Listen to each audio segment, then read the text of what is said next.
মায়ের কান্দন যাবত জীবন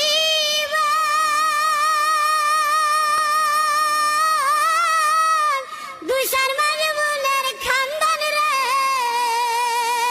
ওরে ঘরের পুরি বাইরের কান্দন কয়েকদিন পর তাকে না